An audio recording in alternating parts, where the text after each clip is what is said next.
Hello, everyone.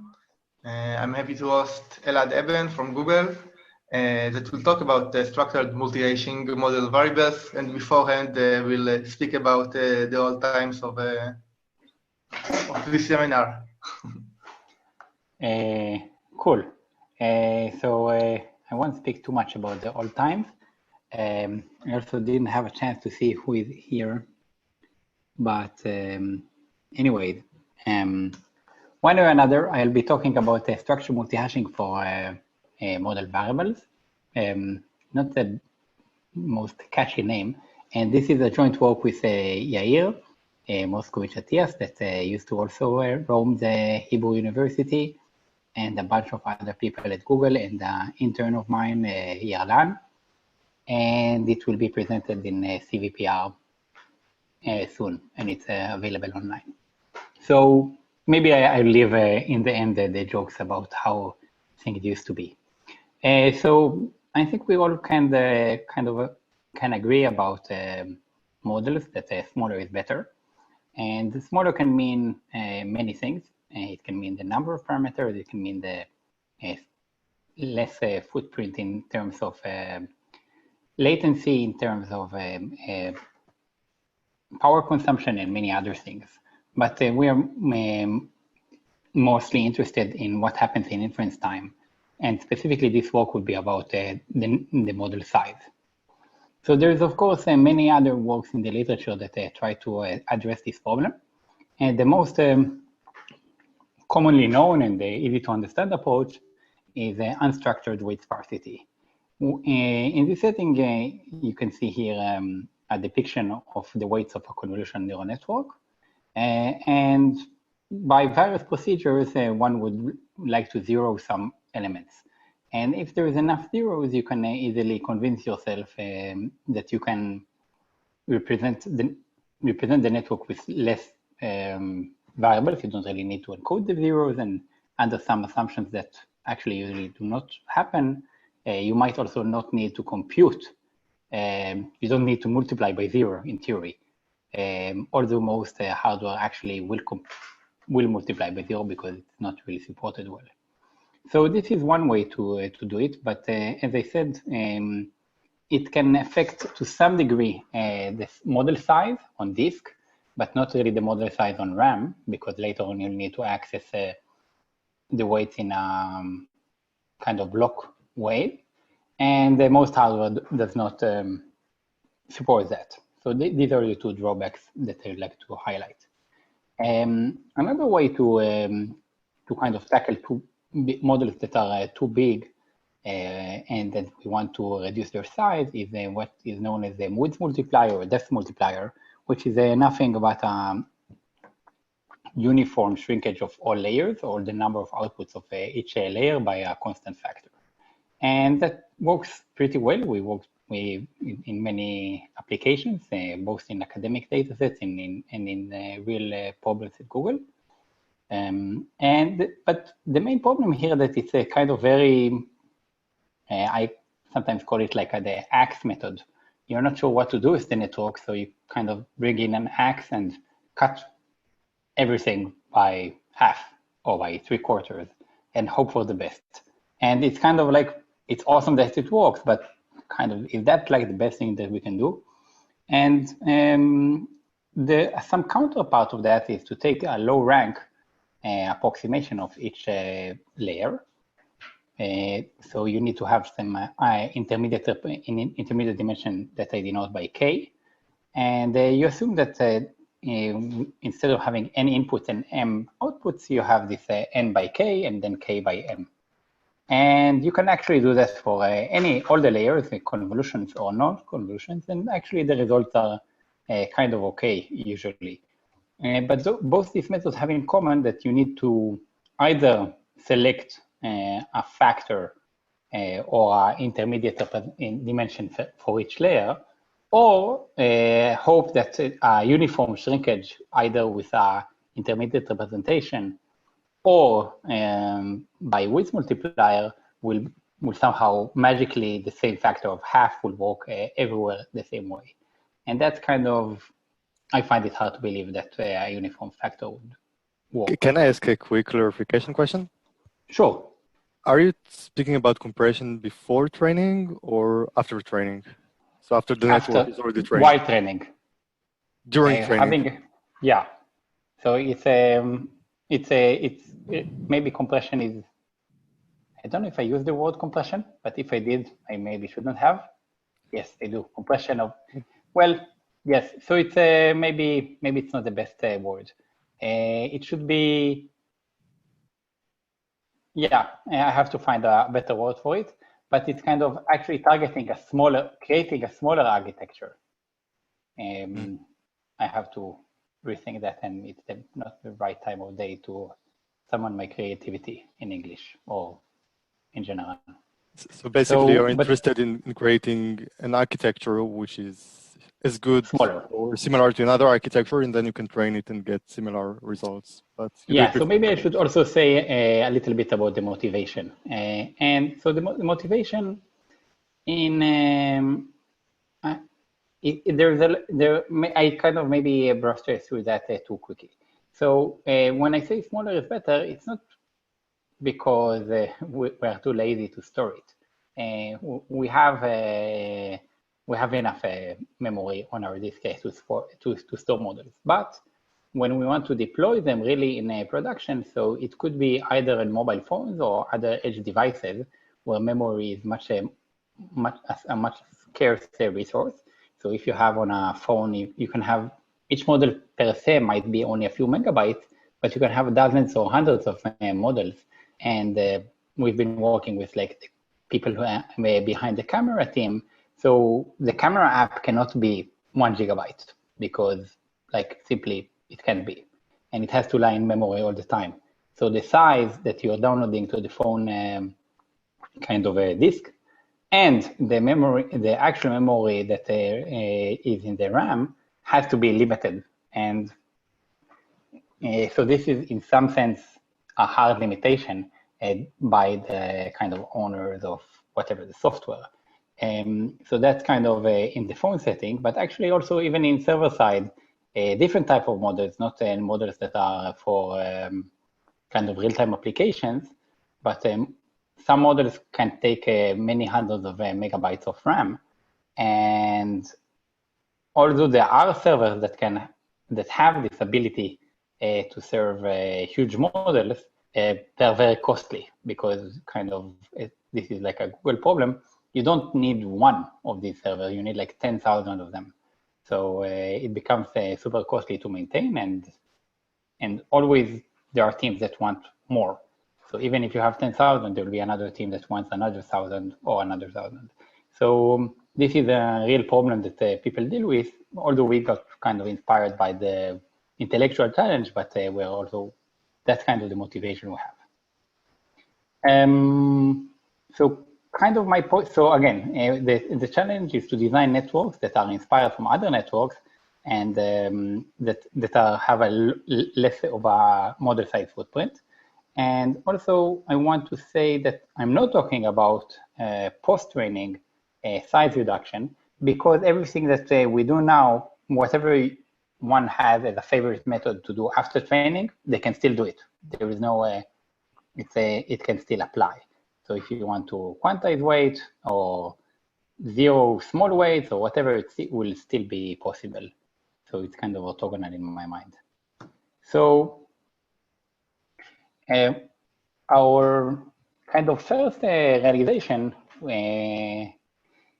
is that, so there's like a line of work. I didn't add too many references because I was too lazy, so I apologize for that. But there's a line of work even before deep networks about hashing of model weights. And the idea is very simple. So instead of having the weights to have a one-to-one correspondence with trainable variables, you have a smaller set of trainable variables, which you can see here in the right, depicted by colors. And each element of the weight tensors is mapped somehow to a variable. So of course there will be collisions, and what will happen is that kind of the network will have to deal with it. So if the entry number 17 in the first layer and then entry 302 in the last layer happen to be mapped to the same value. So it's kind of tough luck for them. They have to deal with it and do whatever it takes to make the network get a better performance. So you lose some amount of flexibility, but actually these methods there are quite a lot of work on that, and they kind of work to some degree, but actually they don't work that well. And they also suffer from, in my mind, two main drawbacks. One of them is that the collisions, they are very harsh. They imply equality constraints on individual weights. And like I'd like to think of myself as a free spirit, and kind of maybe there is some weight and now it's stuck with a different weight and it really doesn't want to be stuck there with it. But that's like too bad for it. The hash function will map them to the same coordinate, so they have to be equal all the time. And this is kind of, I feel, a very harsh constraint, the equality constraint. On top of that, there is no memory locality. So when you want to apply it, you kind of have to look all over the hash map and collect and reorder and regroup everything before you can use it in a convolution or a fully connected layer. So basically that operation will be like usually as costly as running the whole network. So it's kind of usually not such a great idea to scatter all your weights all over your memory. Yeah, here I have, so the good thing that I did prepare all the slides a few days ago, but then I forgot where my animations are, so I apologize for that. So what we had some inspiration. Of course, you should know that all of this is a lie. The inspiration is after we had the work, so we did the backdating the inspiration, but I think it's an interesting way to phrase it. So you can think of an inspiration of the thing that we learn in the data structure, which is a double hashing. So just a glimpse from the past. So what is double hashing? You have some data set, I denote the elements as X. You have two hash functions, and you will map, first you'll map with G, and you'll go to the third element in the array, and then if you have collisions, you'll map X with the function age, and then you go to the element position 1. And this kind of reduces collisions, and is very cool and very helpful, and everything is O of 1. So we'll do something very different, but having in the back of your head the idea that you can have two hash functions, I think is useful to understand it. So what we call it multi-hashing, we'll have more than two, but for the sake of simplicity, I'll only throw two functions here. So the first function will be mapping between model weights in colors, and we'll have a second function that will map into these shapes. And each element of the weight tensor will be mapped to two variables. So that's kind of a little bit of a problem, because you need to have like one variable. What is the value of an element at position 17? So the idea that we had is we can combine these values somehow. It's not like the combination where you kind of follow pointers like in the data structure problem setting, but it's more like a combination that you want to combine the values themselves and not the indices. So we can combine them by multiplication, by addition, or other methods. And this is actually sort of like half of the motivation that I presented before. Now we still have collisions, but the collisions are more likely to happen and actually pretty easy to prove when you have enough in many regimes, that although you will have the same number of collisions in each hash individually. So if you want to shrink to 50%, so you'll have two variables, maps of size 25% of the original network. So you'll have, on average, 4 elements mapped to each variable on the left-hand side and 4 elements mapped to the right-hand side. But if you think about it, there is actually basically no chance that two variables that are mapped to the red square on the left will be mapped to the same shape on the right, because there had only 4 partners, and the size of each of these sets of colors or shapes is of the order of kind of 25% of the whole network, which is kind of in the millions. So there will be actually almost there will be measure zero of a collision, of double collisions. So you basically have this notion that we call soft collisions. So there are underlying constraints, of course. You don't have all the degrees of freedom, but they are not equality constraints. However, this mapping is still not local, and this kind of doubly not local, you have to look in two hash functions. So can I ask also another small question? Sure. Are the hash functions here like predefined, or do you try to learn them somehow during training? So, so Yair taught me something that if you know the difference between a good question and a great question, a good question is a question I have an answer for. A great question is a question I have an answer for in the next slide. So this is a great question. Awesome. Yeah. So then the regular idea is that you don't learn the hash function. The hash function is predetermined. So I want to go one step further. All my animation got screwed up, sorry.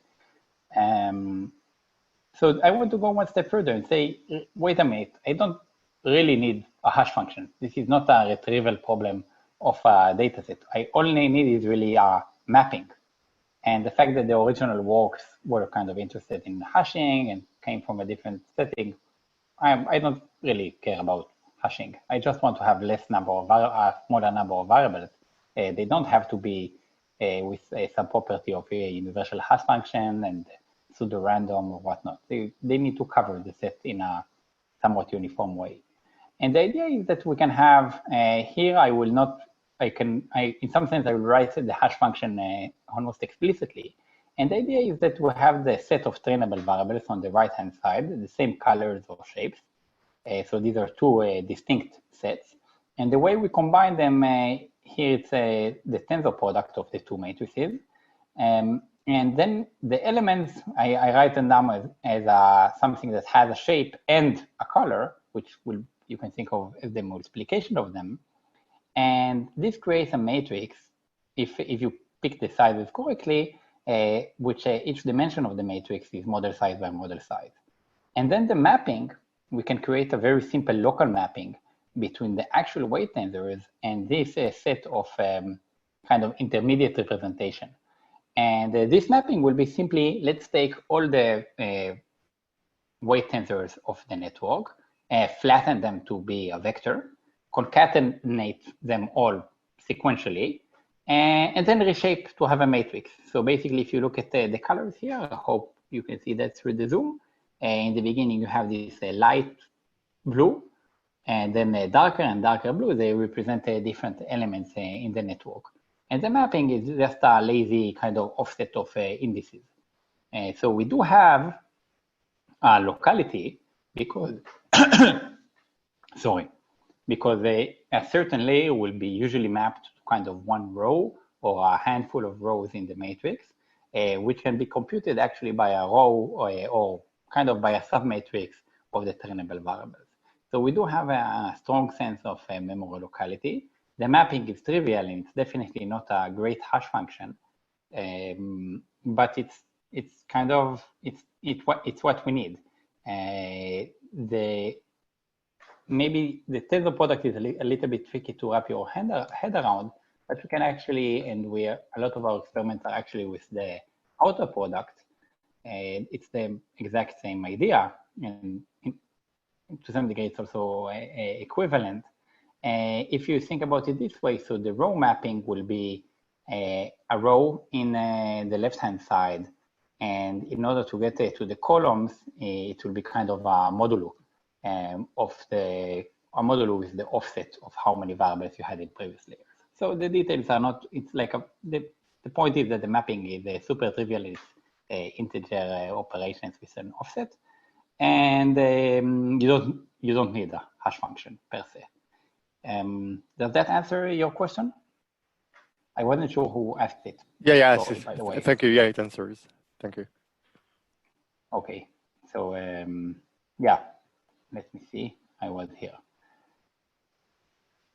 Okay. So another thing? So we get back the memory locality, and we have this notion of soft collisions. And what I want to emphasize here, which I think is a great feature from our experiment, and to me, I think it explains a lot of why things will work well later on, is that if you look at the whole matrix, this artificial matrix that simply has all the weights of all the layers flattened out and concatenated and flattened out, yes, it will be low rank if you represent it by only an outer product of two smaller matrices. But actually this matrix is not really a matrix, it's just a table. It doesn't have any, it's not a matrix in the sense of linear algebra that it defines a linear operator, because we need to slice a part of it and reshape it. So it's not a linear operator anymore. And to be more precise about it, what is easy to get convinced that unless you really have some degenerate setting where the size of the big matrix is just exactly an offset of the sizes of each layer, in the general position, what you will really get is that each matrix individually, each kernel of the network individually has the potential to be full rank. And that, I feel, is a very strong statement. And you can even, I think you can even prove something stronger than that, that in general, you can assign, if the groups are small enough, you can assign any value to any kernel or to any subset of variables separately, if the group is not big enough. Of course, if you have only 20, you compressing with a ratio of a factor 4 and you have only a quarter of the number of variables, so you can, if you take groups that have more than a fourth of the original size, so you won't be able to arrive to any configuration. But for smaller groups, actually you have this freedom. Of course, that this freedom comes with some consequences. If you insist in taking the third layer and assigning there your ID number everywhere, so I have no idea what will happen to all other layers, probably like very bad things. But you kind of have this freedom. And I feel that this is a strong property, because we don't need to pre-select how much expressive power we need per layer, and we let kind of SGD win. SGD will pick the winner. And if there is some collisions, soft collisions between different elements, so we don't need to decide who has the upper hand. And the one that will convince the ways to be whatever they want with having bigger gradients will be the winner and will have the influence over the underlying variables. So this is also in general something that I favor, is trying to take the human decisions out of the loop. So this method has a minimal number of hyperparameters to tune and to decide about. Again, I forgot to click on the right time. So what I want to say is, at least in the other slides, it looked as if I'm just taking an outer product of a 1 by k or 1 by whatever square root of size times 1 of square root of size. And that will be like a very, very harsh compression ratio. So if we start from 4 million parameters, so we want to have a big intermediate representation of 2 million of 2000 by 2000. So in general, this will only require an outer product of two vectors of size 2000. So it's like 4000. And that's kind of not enough. You can't really learn anything when you have only 4000 degrees of freedom of our original network that had 4 million. But that's kind of only the rank 1 representation. It's not an approximation, representation of this intermediate matrix. We can go to rank M, and this M, I just said a slide ago that I don't have too many hyperparameters, but M is actually not a hyperparameter. It's a constant that you compute by having a target size in mind. So you start from a network with 4 million parameters. Someone tells you, okay, like 4 million, that's like a lot. I want to have 2 million. Okay, great. So you can, from the target of 2 million, you can compute according to this formula, pretty trivial, what should be the value of M. And then you do a matrix product of size. Let me see if I can do that in my head at this time of day. It's about 2000 by whatever by, let's say, 50, or I don't know, and 50 by 2000 or something of that nature. And that will create this is where we see multi-hashing, and it's not like hashing of 2 hash functions. So actually, we use 2 hash functions because there is only rows and columns. We don't try to go to higher dimensional tensors, higher rank tensors, but we have multiple rows representing each entry in this intermediate representation. So this intermediate representation is pretty tricky. I'll be happy to get questions about it or about anything right now, or also in the end.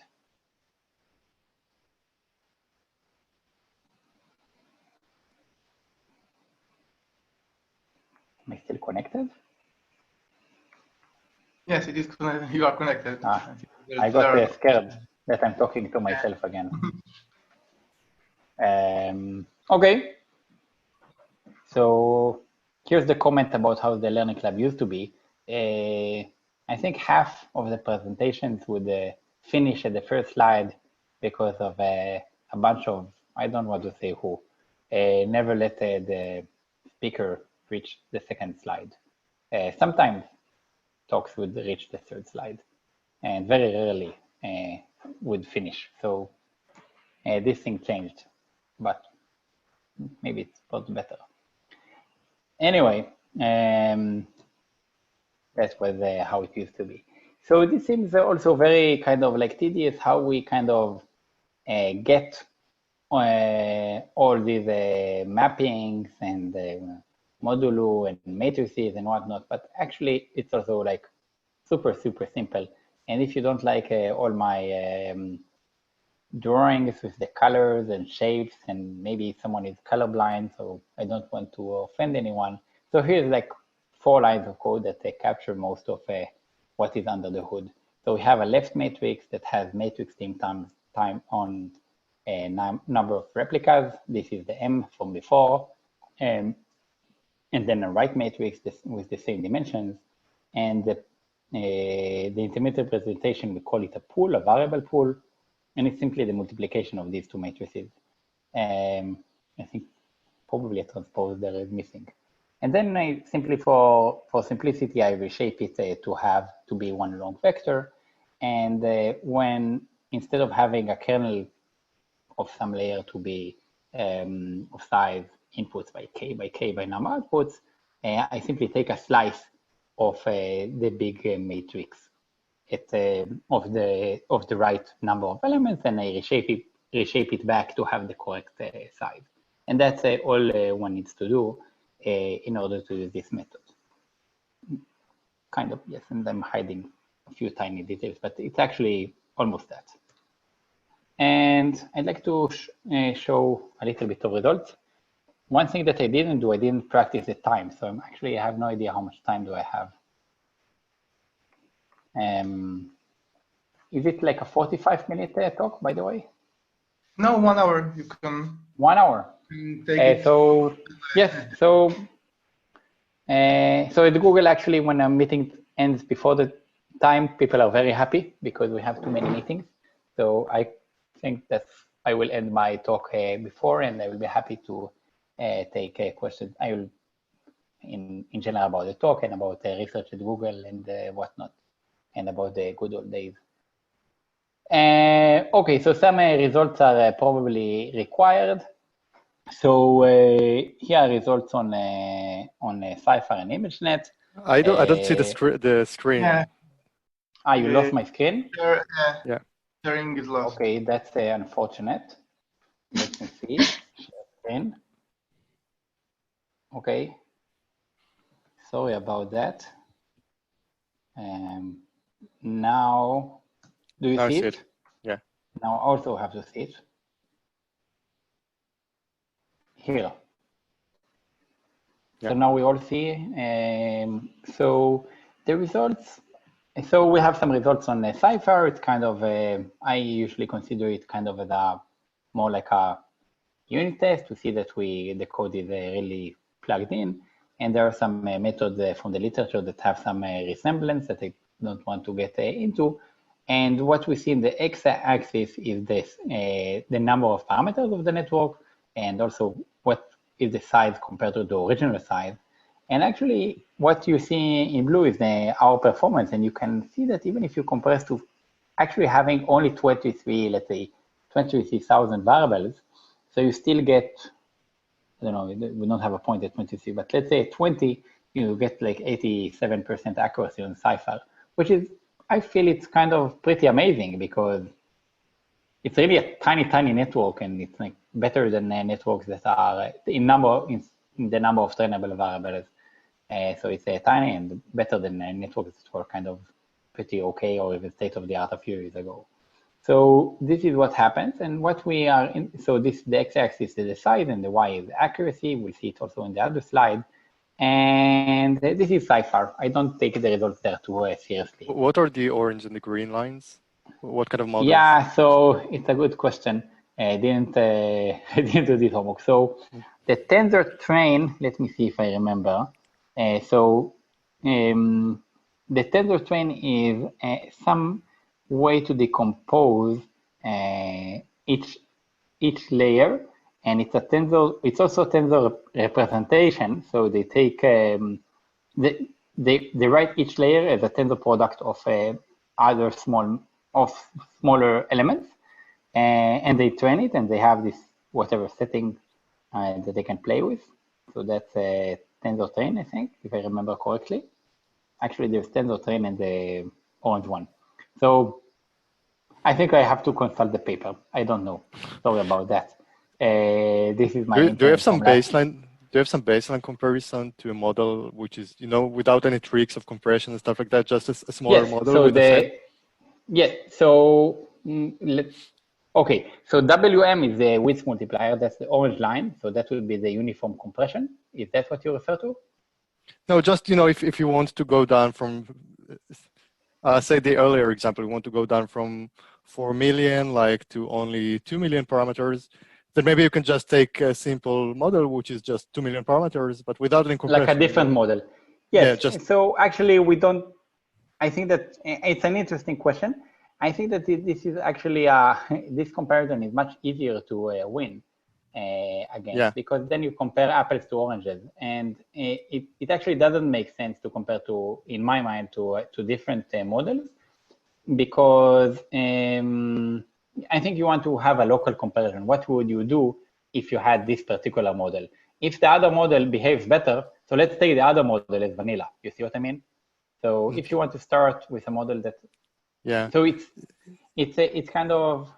But just that someone could argue that maybe all of that is not really necessary. If you just want smaller networks, you can just go for a smaller architecture without any fancy compression. Yeah, so you can do. First of all, I will show the state-of-the-art smallest networks that kind of are in the next slide with efficient net. But no matter how small you currently are, the same thing that with money, you can always want to go smaller. So you can, there's no limit of someone saying, oh, this is too small. Performance is too good and the network is too small. Kind of, no one said ever. So I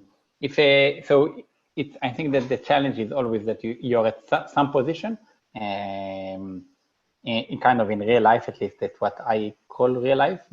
Some people would say that I live in a different universe, and they will be probably correct. That people have already a model, they're kind of happy with the model, and then they discover it's too big. So you can tell them, just pick another model, but maybe this is already the other model. So you see, you can always say, they started from a ResNet 101, now they're at a ResNet 50, and it's still too big. So you can always move to a different architecture, but what we'll see is that actually it's not favorable. Yeah. When I have a network that is too big, typically what I do, I just take a layer and just reduce the hidden size. So instead of having a hidden size of 1024, I go to 512, say. Exactly. So this is the baseline of width multiplier, taking the same architecture and reducing the size uniformly. Okay. Refer to as depth multiplier or width multiplier. So okay, sorry, I didn't get it. Okay. Yeah. Okay. Sorry. I take that on me. So so the same type of figure we can see on the right-hand side. It's actually good now. Everyone like ask many questions, and then it will look like I prepared almost an hour. So that's right. So how do you did you also measure time, like inference time? Because there's the issue of non-locality that you kind of solve, but maybe going to the table all the time to get the kernel weights act differently on different accelerators. So it's a good question. So first of all, so this doesn't slow anything down. In a ConvNet, actually, maybe I'll comment on that also deeper in the end if we have some kind of a discussion, if this is the thing you guys are doing, is that in ConvNet, the weights are actually not a bottleneck, almost never in terms of memory cost, simply because weights are reused all over the spatial dimensionalities. That's all. It doesn't take like a PhD to figure that out. So it doesn't really have an effect on speed, neither on acceleration, nor slowing down. So we have some, so the results, you can see even in train time, it's the same. And what we are also interested in, and maybe I'll comment, it's kind of a little bit work in progress. So, and the talk is recorded. So I can say that in general, we're also exploring ideas on how to make that faster. So, and we have some ideas on how to do that. That's a drawback to invite someone from industry. They are somewhat restricted on what they can say. So on ImageNet, we repeated the same experiments with kind of more networks. It's actually a very interesting phenomenon that we see here, that here we plot also the other one, we plot the model size and not the compression ratio. In the beginning, we had plots with the compression ratio, but actually when you plot the model size, it's pretty cool that the depth multiplier or width multiplier on ResNet 101 and ResNet 50, they fall basically on the same curve most of the time, up to noise. So it doesn't matter so much if you start on the bigger network or ResNet 50, but once you start compressing it more aggressively, the compression ratio here is pretty aggressive. We started, ResNet 101 has 44 million parameters. So here at 2 million is what, 5% or so. And it's kind of the curves. So the green and the blue are baselines, which the uniform shrinkage of each layer. You can also think of ResNet 101 as ResNet 50 of being a compression of ResNet 101 by throwing entire layers. Kind of maybe a weird way to think about these two models, but maybe valid as well. And if we look at a fixed, so the way to read these curves is to look at a fixed accuracy and see how much better we get. And if you look at 60% accuracy, I think we get 40% smaller. And the y-axis is always very misleading because the ImageNet is so saturated. I think it's like, I don't know, 2% better. I'm not sure. But if you go to the left from each point, you see pretty strong compression ratios all over the curve. But these are kind of oldish and smallish, oldish data sets and old models, more tiny models like Cypher and old architectures like ResNet. So we wanted to try to be a little bit more modern about it. So we were looking at EfficientNet. So EfficientNet actually comes with a very natural intrinsic baseline because there is like, I don't know how well versed are you in this model zoo, but they come with different sizes, starting from EfficientNet B0. I actually have no idea why it's not A0 or just 0. But it starts from EfficientNet B0 to EfficientNet B7 in the original paper of a different size. And then one of the main points they had in the paper is kind of a quote unquote an optimal way to go the network, which is more sophisticated than just doing a depth multiplier. So they increase the number of layers, they increase the size of each layer, the number of filters within each layer, and they increase the spatial dimensionality the resolution of the input image jointly, and they get really, state of the art is something that is only existing in a short amount of time. So they were state of the art when we were working with that. Maybe a little bit now, things have changed. But they are very powerful networks, and the sport there would be to try to take a network, let's say efficient B3, and compare it to its smaller siblings. So that would be efficient B2, B1, and B0. So we can start with a B3 that has 12 million parameters, set the dial to 9.2 million parameters or 5.3 million parameters, and again, then compare it to the supposedly optimal growing or shrinking regime that was proposed by that paper. So that will be, this is an explanation of the next slide results. So the comparison will be efficient B0 native to efficient B3 that was compressed to the size of efficient B0. So what we see here, I used to like this figure, but now I'm not really sure that it's the easiest way to explain it. So what we see on the left-hand side is the blue, the kind of blue and white left-hand side column in each. So there's like 4 groups of columns. The most left one is always the baseline. So that will be efficient B0 architecture. And clearly it also has the size of efficient B0 and the different colors. So let's say the orange one is a B6. So it starts with, I don't remember exactly how many, I think like 20 million parameters. We compress it to have only 5.3 million parameters, and we compare its performance to efficient B3. And what we see in this figure on the left is that when we start with bigger networks, kind of always we perform, almost always, I think there is 1 point for B3 before compressed to B3 is a little bit worse. But there are no other hyperparameter tuning at all here. I didn't try to change the learning rate or initialization or nothing like that. So kind of out of the box, every model, when we start with a bigger model and have as a target the exact same size of a smaller model, it will perform better. And I find it kind of cool because that's kind of a reverse of the entire point of the paper that they try to find a optimal growing regime.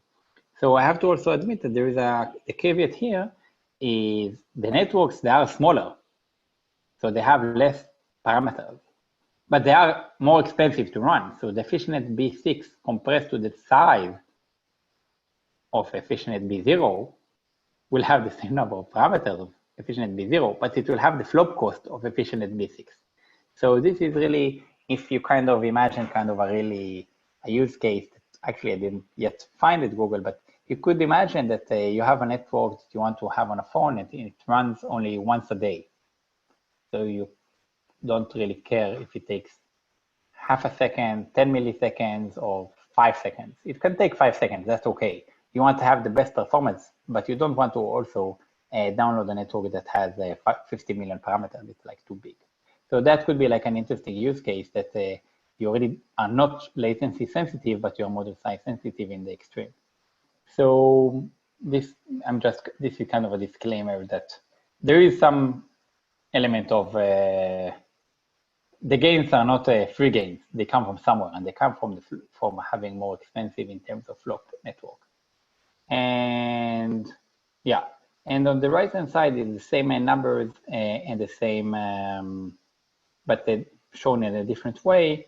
And it's not the same. It's the same numbers plus more numbers. So what you can see again is that we can get networks that are potentially 44% smaller and with accuracy boost or 2.4% better and 8% smaller. This is on images that are pretty substantial differences. The 8% smaller is an accident because in the beginning I was sloppy and I was compressing everything to 5 million parameters. And then I realized the actual size is 5.3. So I got this 8% for out of sloppiness. Sometimes sloppiness works out. We are also interested in kind of a little bit more extreme settings where we go even smaller than efficient B0. We get the same trend. I won't kind of bore you with the exact numbers. We have in the paper, I think, even having networks that have only 500,000 or maybe 100,000 trainable variables. That's kind of, I find it was really kind of, we wanted to see, we kind of didn't believe it would work, because if you think of the last fully connected layer in ImageNet, you have 1,000 classes. So if you have only 50,000 variables, so you have only 50 floating points per class. So even in the last layer, you kind of barely have degrees of freedom, but it still trains and gets, it's clearly it's a bad accuracy, but I think it gets 30% or something, non-trivial. So it was just an intellectual exercise. So these are the results. I think I hinted a little bit of kind of why I think that it works. So one thing that I said is that each layer and each subset of variables separately, if you don't look at the subsets that are too big, they kind of have a freedom to do whatever they want. And we kind of let SGD decide where the representational power has to be put in.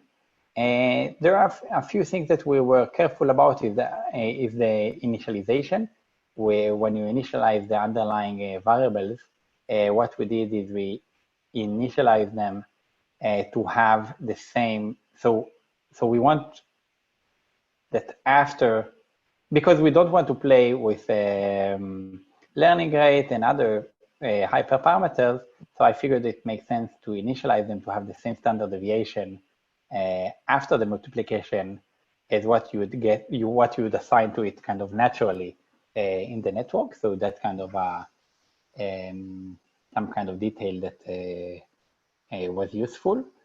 There is some argument here that is more, the other ones are not really super theoretically sound, but I think we did validate them. There is something here that actually I was curious to think about whether we can really make some theoretical progress there. And it's kind of, my intuition there is really related to pairwise independence, related to my PhD and all. So you can have, like in random variables, you can have 3 random variables that are pairwise independent, but together they are strongly dependent. So if you have X and Y and Z is XOR of X and Y, so clearly they are dependent, but in pairs clearly they are dependent, but in pairs they are independent. And kind of my feeling here is that,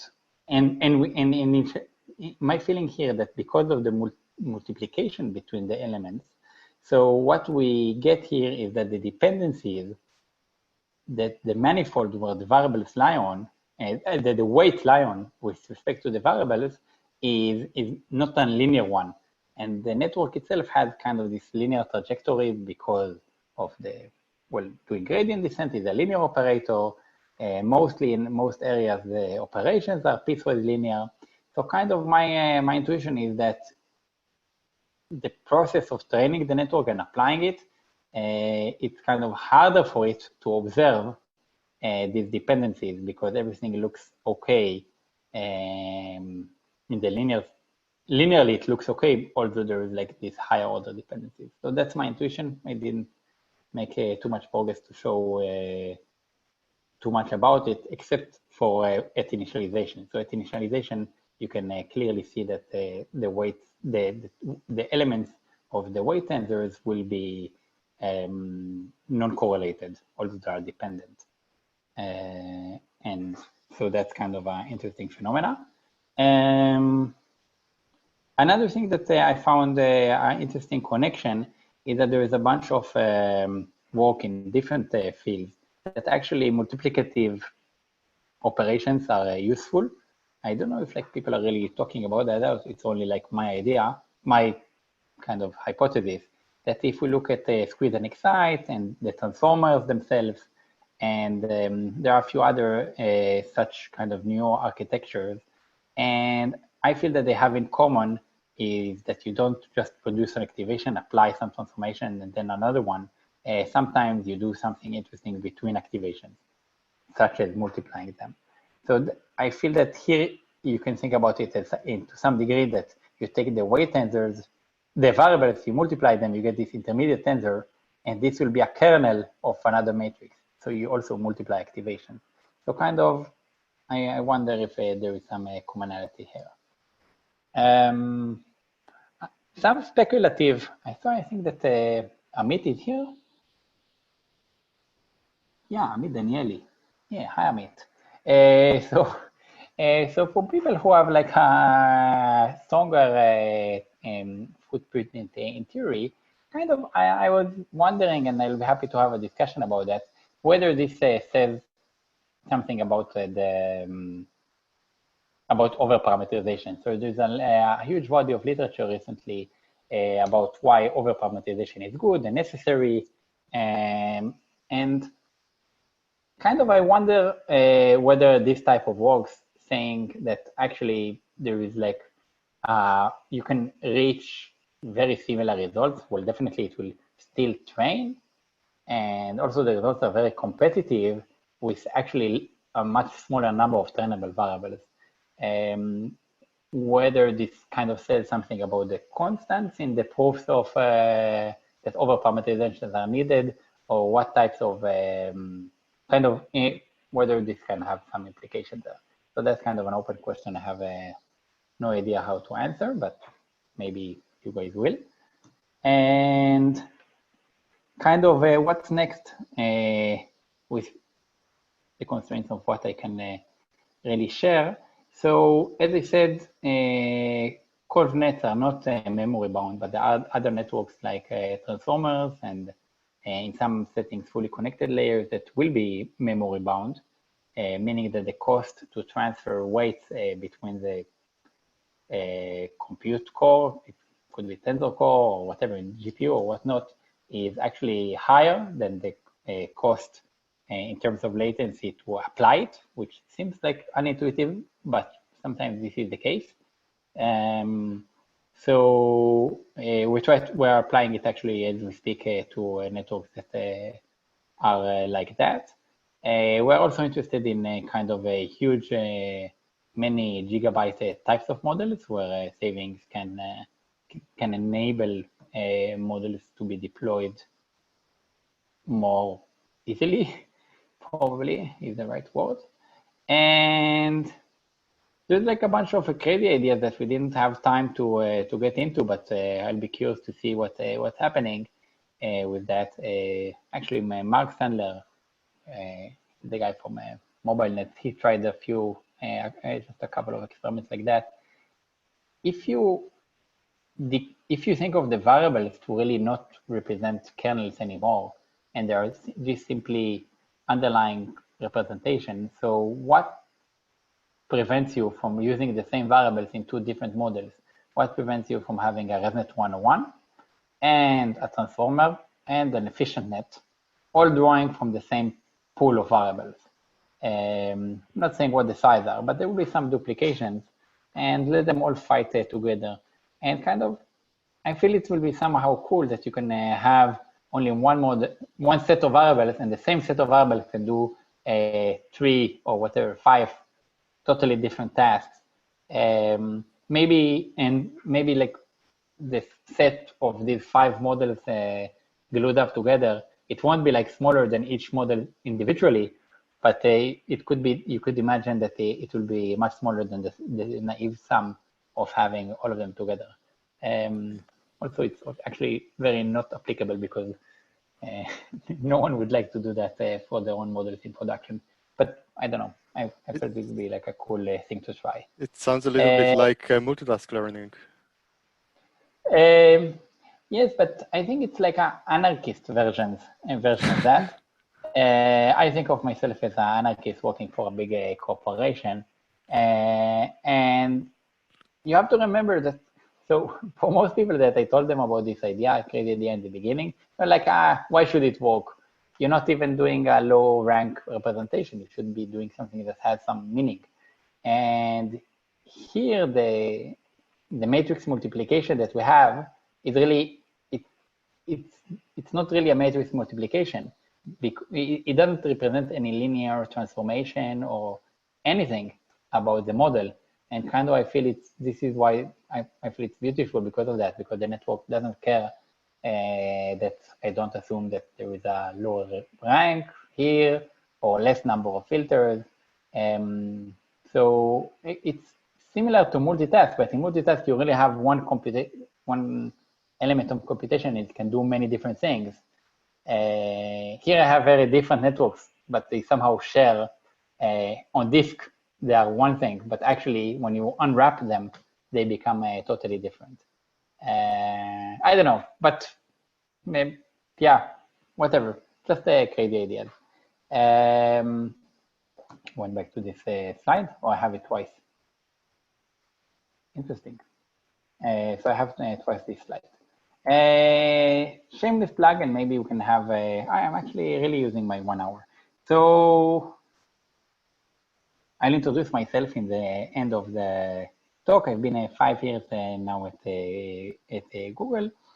I've been trying to use more kind of algorithmic and theory-driven things. I gave a talk in the Learning Club maybe 3 years ago, I don't know when, about my first project that was called, well, it's related to the paper Scalable Learning of Not Decomposable Objectives, which is about having having loss functions that are non-standard and differentiable. And then I kind of moved into architectures and trying to reason about how we can optimize architectures in efficient ways. It's about, yeah, I wrote it. It's kind of a little bit like a neural architecture search, but not search, learning. And unfortunately, I started it before it was cool. I don't know, maybe it's fortunate, not sure. And I enjoy kind of being in the bridge between kind of thinking about crazy ideas that are not product related, but having in my the back of my mind to get in touch with people who can actually make it in production. It's a big adrenaline thrill to see. You don't really see it, but to know that when someone is searching in Google Photos, so they're running my stuff, so it's kind of cool. And the shameless plug is actually, I'm always in the hunt for some interns. So if you want to feel the fresh air of California next summer, if travel will be a thing, so like do reach out. It's easy to find me. I think that's all.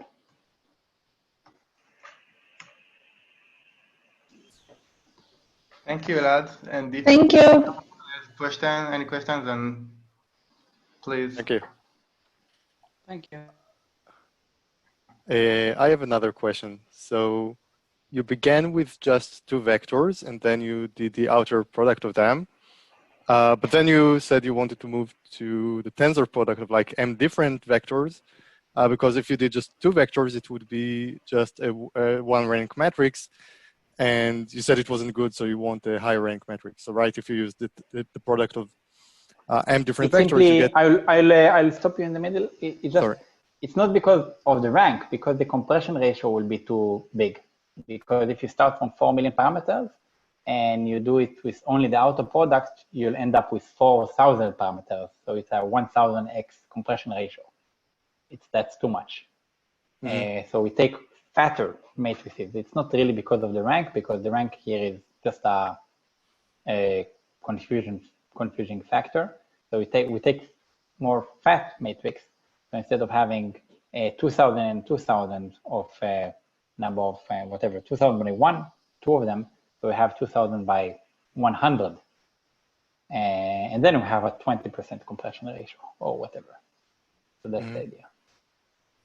Does that answer the question? Yeah. So you say, what do you think are the implications of the rank of the metrics? Do you think it's important at all, or it's not that important? Just the number of different variables is what matters in the end.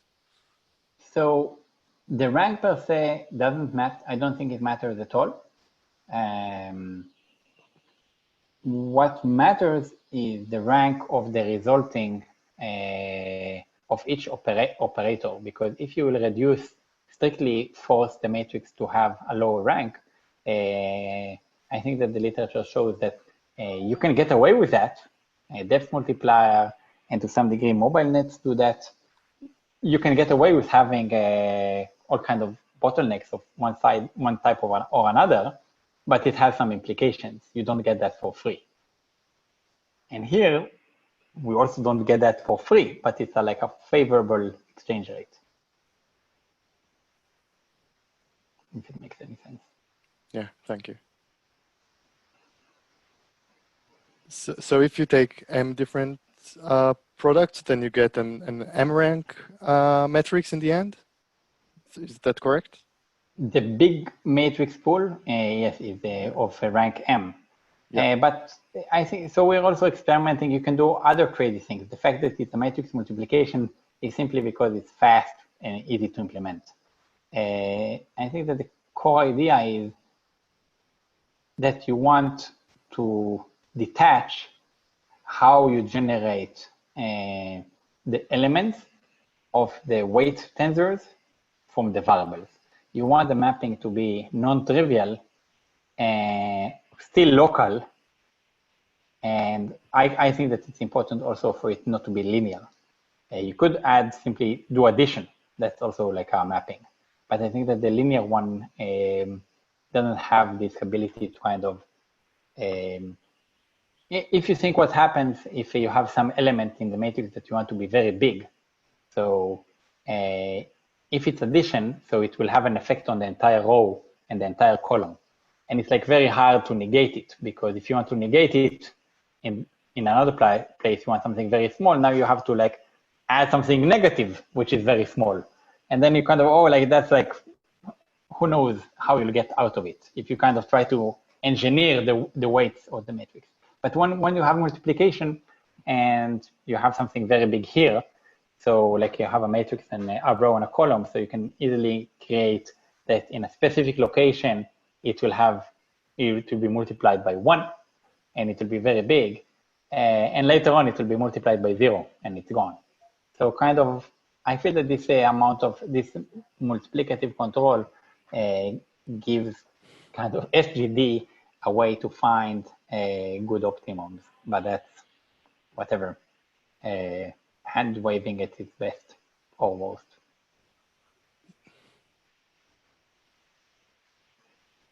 Yeah. Was there anything else that I wanted to say? Could it so be Elad that Eban told me that he's in the room that I used to have with Elad Mezuman, and it's still written on the wall there, Elad squared. So I found it very amusing. Could it be that using a polynomial different than just multiplication would produce better results because you would get a higher rank matrix? So if Corona was not here around, I would have run this experiment. But now I'm at very low efficiency and I have other things to do. So yes, you can easily think about a 3-degree tensor. You just need the multiplications to generate that. I didn't get to do that. But if you're interested in an internship and you want to extend this work, or just in your spare time, extend it, be my guest. It's I think the code will be also open sourced soon, if it's not already.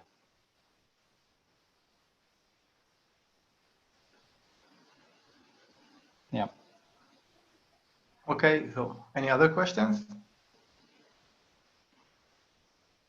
Okay, so thank you again, Elad, for this great talk. And we'll see you all next week. Thank you. You're welcome to join. I don't promise to join. Bye. Bye. Bye. Bye. Bye. Thank you very much.